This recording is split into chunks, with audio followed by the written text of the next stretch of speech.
Hello, hello! My name is Kallista, and welcome back to Mass Effect Legendary Edition.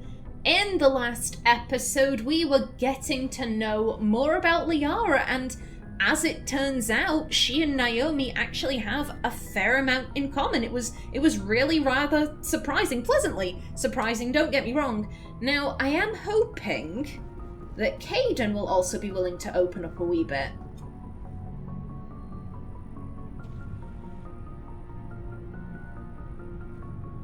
Commander, do you have a minute? Oh, that is such a relief.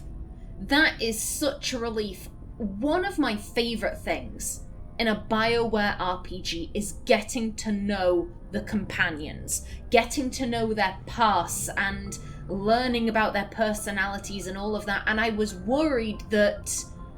I was a little bit worried that these companions were going to feel a bit flat, but no, I'm very glad to see that they're kind of opening up more as the game progresses. Yeah, Naomi is more than happy to listen. I always make time for my officers. Off the record, I think there's something wrong here.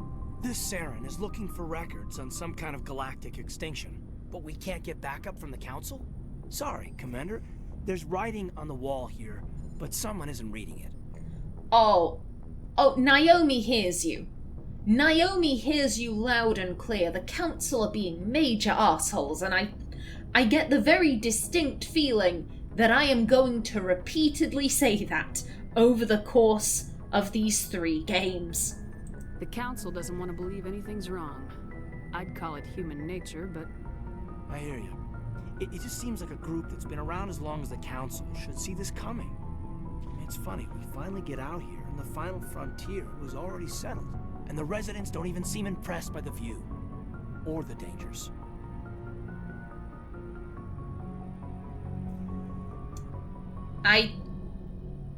I was gonna comment on that, however my eyes were drawn to cute way to look at it, and I'm just like, is that a flirt? I really wish there was a heart in the middle of this circle here so I could deduce whether or not this is a flirt. Definitely not this, because Naomi is interested in speaking to Kaidan. She wants to get to know him and all that, but she doesn't want to flirt with him, and Here's the thing, I did like how he worded that. I thought it was very sweet. So it could mean cute in a perfectly friendly way, but I'm not sure. I'm not entirely sure. Given the time period this is set in, you know, the final frontier, that would be a very old-fashioned way to look at things. I hope this isn't hostile. I hope this isn't like a, oh, that's old-fashioned, you sound stupid.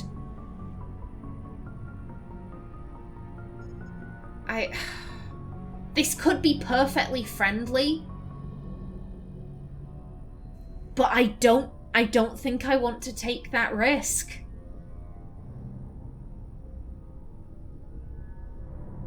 Let's keep our fingers crossed that this is neutral. Well, you're a romantic. Did you sign on for the dream, Malenko? Secure a man's future in space? Yeah, I read a lot of those books when I was a kid, where the hero goes to space to prove himself worthy of a woman he loves, or, you know, for justice. Maybe I was a romantic in the beginning, but I thought about it after brain camp. Biotic acclimation and temperance training. I'm not looking for the dream. I just want to do some good. See what's out here. Sorry if I got too informal. Protocol wasn't a big focus back in Bot. Okay, that was acceptable. That was acceptable, I will take that. Yeah, it's alright. I don't think Naomi demands everyone treat her formally all of the time. Tell me about it. Biotic acclimation and temperance didn't last past the airlock. To the kids they hauled in, it was brain camp. Sorry, All Dan is unkind. We were encouraged to commit to an evaluation of our abilities so an understanding of biotics could be compiled. There are worse results of accidental exposure to element 0 in the womb. Beats the brain tumors some kids grew up with. Oh. You think there's some kind of conspiracy about this? Is there some question about how you were exposed? My mother was downwind of a transport crash. It was before there were human biotics, a little after the discovery of the Martian ruins. It only gets iffy around 63 when Kinetics was running out of first-gen subjects. Until then, they'd relied on accidentals. A bunch of guys in suits show up at your door after school, and next thing you know, you're out on Jump Zero. Ooh. Well, I want to know everything about this. Jump Zero is Gagarin Station, right? What's it like? Yeah, that's the official name. Biggest and farthest facility we had for decades. Right on the termination shock, the outer edge of the solar system. It's where they did all the Goose Chase FTL research before we caught on to using mass effect fields. It was a sterile research platform when I was there. So not the most kid-friendly of places. There were other kids in the same boat, right? At least you weren't alone out there. That's true. We did have a little circle that'd get together every night before lights out. We didn't have much to do, though. It was a research platform then, and Kinetics kept Jump Zero off the extranet to prevent leaks. No. Friendship. Nothing but friendship. Platonic friendship. We're not trying to start anything. Then you must have had plenty of time to get to know each other. Yeah, we'd sit around and bull every night after dinner, play cards or network games. There was this girl named Rana who had a little circle grow up around her. She was from Turkey. Her family was very rich, but she was smart and charming as hell. Beautiful, but not stuck up about it. Like you, I guess. Yeah.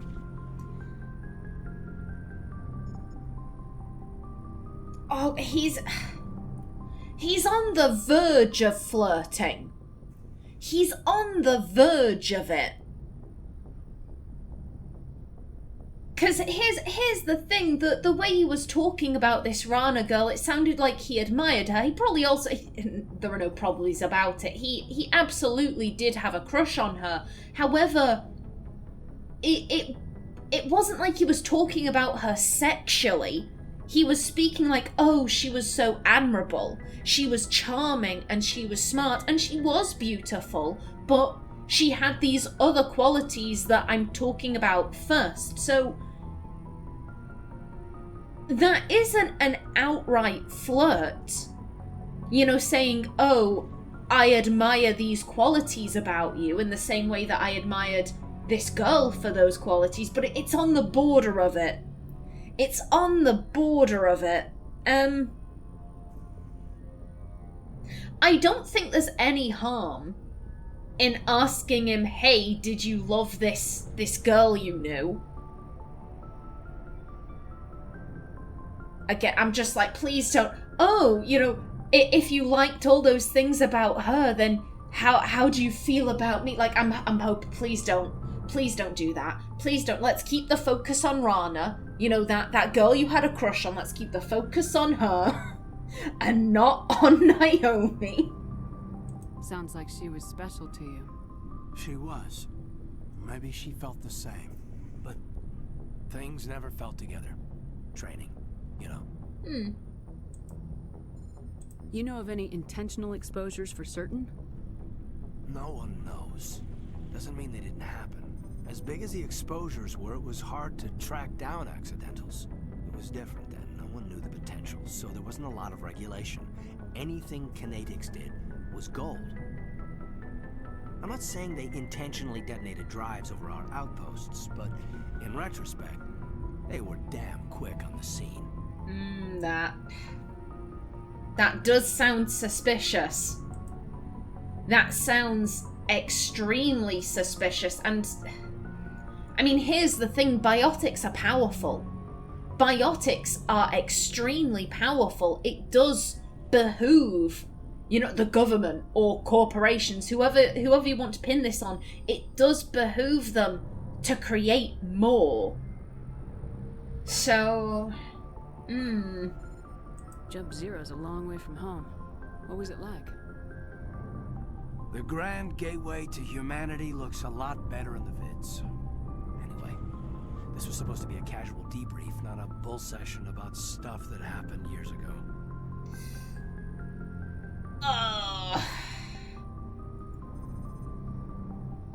She is interested. She is interested in Kaidan platonically, and he is interested in her romantically, and those... they do not gel. Those are not two things that go well together. I think I've got to keep going neutral because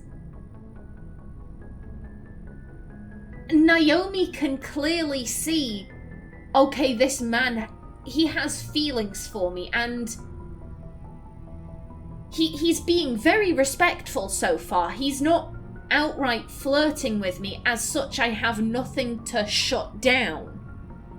But I am aware that those feelings of his could progress, at which point I will need to shut it down. So just be neutral, be respectful until he gets the memo that I am gay, and then we can be friends. I think that's Naomi's logic here. We have to depend on each other in combat. I like knowing what kind of man I have at my back. I understand, ma'am. I won't let you down. You, make a habit of getting this personal with everyone? Why is there no hard yes? Why is there no yes? I am being very friendly right now. Nothing more. I mean, this is the closest to yes there is. Of course. But I don't enjoy it with everyone. We'll talk again later. I'll need some time to process that, Commander. But, yeah, I'd like that. No, she meant that platonically. Why was there no yes? Why wasn't there an option to shut it down? Why did all three options play into the flirt? That is very confusing to me. I do think from Naomi's perspective, she meant that in a perfectly friendly way, just like, oh yeah, of course I do, but I don't necessarily enjoy speaking to everyone because, people like Navigator Presley have some rather xenophobic views, and, there's also Ashley, but I'm still trying to get to know her to see whether, she's ignorant or hateful.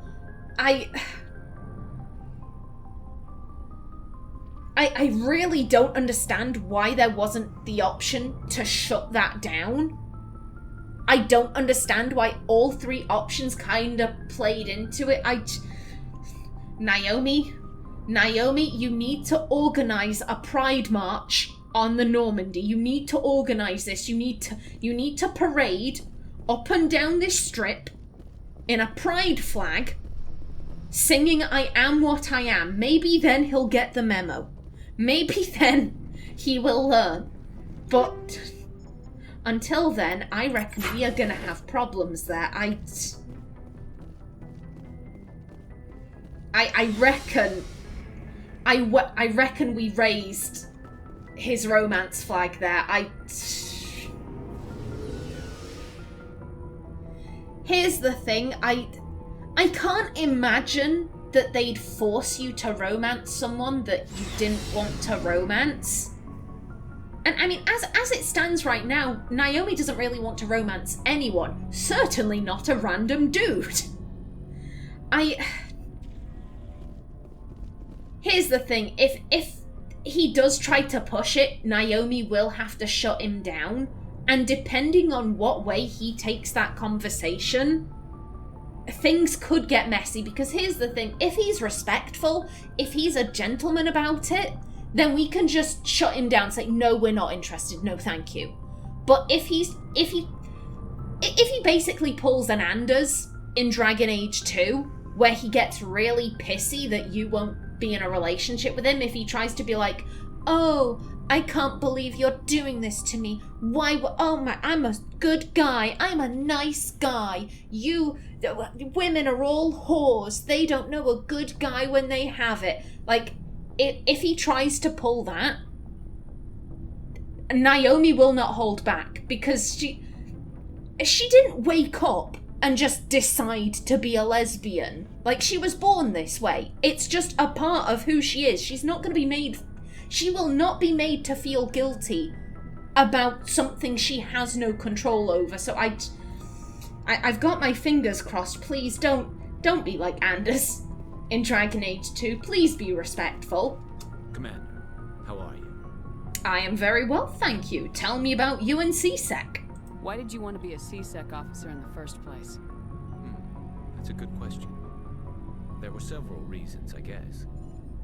Such as? Like what? Probably the same as most officers. I wanted to fight injustice, wanted to help people. I guess my father had something to do with it too. He was C-Sec, one of the best. I grew up hearing about his accomplishments or seeing his picture on the vids after a big arrest. He's taking my resignation pretty hard.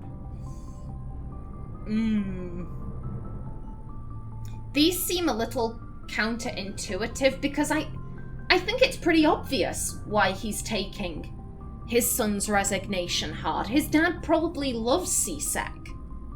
He probably has a great deal of respect for this organization, and let's be honest, Garrus resigned in a really undignified way. He basically turned around to C-Sec and said, you won't let me break the rules, so fuck you, and he flipped them off. Like, I think it's pretty understandable why Garrus's dad is taking his resignation hard. That's tough. But you'd think he'd be impressed you're going after Saren. My father's a C-Sec man to the bone. Do things right or don't do them at all, he says. He thinks I'm being too rash, too impatient. He's worried I'll become just like Saren. He actually talked me out of becoming a Spectre when I was younger, for the same reasons. You were gonna be a Spectre? Really? You were asked to be a Spectre? Well, I was targeted as a possible Spectre candidate. Me and about 1,000 other Turian military recruits. I could have received special training, but my father didn't like it. He despises the Spectres. He hates the idea of someone having unlimited power with no accountability. He wouldn't like you, Commander. No offense. None taken. I don't think Naomi particularly cares about everyone liking her. You know, everyone's gonna have a different opinion. Like, that's completely fair. I suppose I can understand his concern. You can. But Saren's not gonna play by our rules, C-Sec's rules. If you want to nail Saren, you need to send someone who isn't restricted by policies and procedures.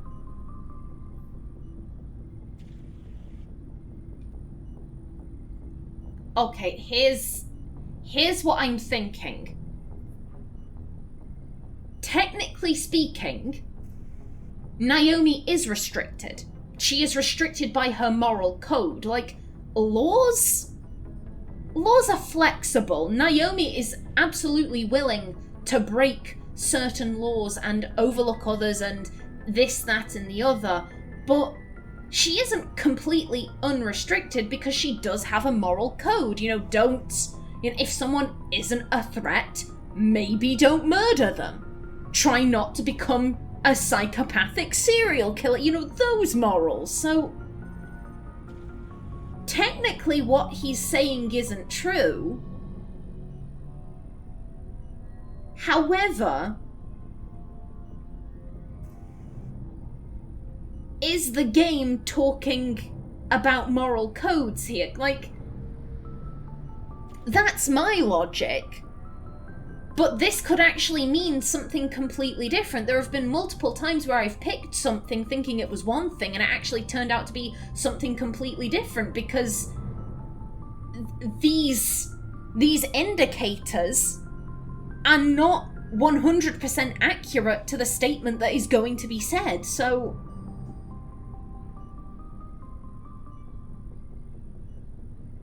this could actually be some goody-goody line about, no, we need to follow all of the rules. The rules are there for a reason, and you must never break the law under any circumstances, which is not something Naomi would agree with.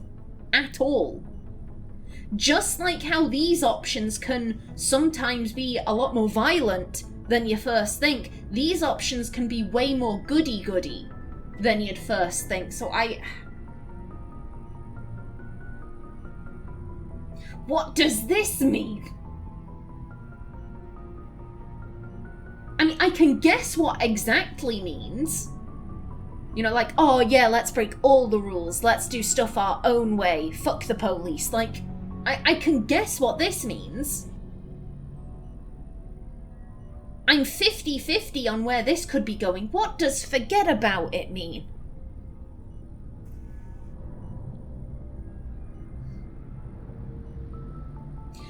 I don't think I can go with this because Naomi does have a moral code that she keeps to as best she can. There are some rules that should be observed. Most of them aren't legal rules, but she does still believe in some kind of code.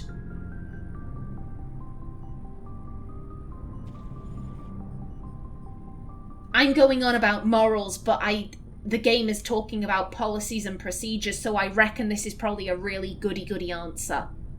This is probably like, oh, policies and procedures are absolutely 100% necessary, which she doesn't believe in, which I guess I have to go with this. I don't know what it means, but I don't really feel right going for either of these, so... Don't get caught up in the details, Garrus. We'll find him, and then we'll stop him. That's all you need to know. Good point. Thanks, Commander. Okay, that wasn't awful. You know, let's not worry about morality, let's just deal with him when we deal with him. Like, yeah, I can get behind that. Excuse me? Buddy? Commander, good to see you. I want to ask you more things, though. Commander, how are you? Boo! How dare. Much offense. You know what? I've only got 8 minutes left on my timer. I kind of like having, you know, speaking to 2 companions at a time per episode. That feels good to me. So you know what? I think it is high time we start reading the codex entries again. Anything new? Ooh. Well, I mean, if there's new stuff here, that does save my mouth, so... The Citadel is an ancient... Citadel space is an unofficial term referring to any region of space controlled by a species that acknowledges the authority of the Citadel Council. At first glance, it appears this territory encompasses most of the galaxy. In reality, however, less than 1% of the stars have been explored. Even Mass Effect FTL drive is slow relative to the volume of the galaxy. Empty space and systems without suitable drive discharge sites are barriers to exploration. Only the mass relays allow ships to jump hundreds of light years in an instant, the key to expanding across an otherwise impassable galaxy. Whenever a new relay is activated, the destination system is rapidly developed. From that hub, FTL drive is used to expand to nearby star clusters. The result is a number of densely developed clusters, thinly spread across the vast expanse of space, connected by the mass relay network. Interesting. Very interesting. Faster-than-light drives use element 0 cores to reduce the mass of the ship. One sec. I can't remember if we've read this one or not. It's not flagging any memories for me, so you know what? Faster-than-light drives use element 0 cores to reduce the mass of the ship, allowing higher rates of acceleration. This effectively raises the speed of light within the mass effect field, allowing high-speed travel with negligible relativistic time dilation effects. Starships still require conventional thrusters, chemical rockets, commercial fusion torch, economy ion engine, or military anti-proton drive, in addition to the FTL drive core. With only a core, a ship has no motive power. The amount of ezo and power required for a drive increases exponentially to the mass being moved and the degree it is being lightened. Very massive ships or very high speeds are prohibitively expensive. If the field collapses while the ship is moving at faster than light speed, the effects are catastrophic. The ship is snapped back to sublight velocity, the enormous excess energy shed in the form of lethal Cherenkov radiation. Larger warships are generally classified in one of 4 weights. Frigates are small, fast ships used for scouting and screening of larger vessels. Frigates often operate in wolf pack flotillas. Cruisers are middleweight combatants, faster than dreadnoughts and more heavily armed than frigates. Cruisers are the standard patrol unit and often lead frigate flotillas. Dreadnoughts are kilometer-long capital ships mounting heavy, long-range firepower. They are only deployed for the most vital missions. Carriers are dreadnought-sized vessels that also carry large numbers of fighters. Smaller vessels are almost exclusively used in a support role to the warships during combat. Fighters are one-man craft used to perform close-range attacks on enemy ships. Interceptors are one-man craft optimized for destroying opposing fighters. I have missed listening to the Codex entries at the ends of episodes. I really miss this. Okie doke, and with that, I am gonna bring today's episode to a close. In between episodes, I'm probably gonna sort out everyone's inventory, and in the next one we can speak with Ashley and Rex. But until then, please remember to like if you enjoyed, leave a comment below, and if you wanted to subscribe, it would be very much appreciated. I've been Kallista. Thanks for watching, and see you in the next episode.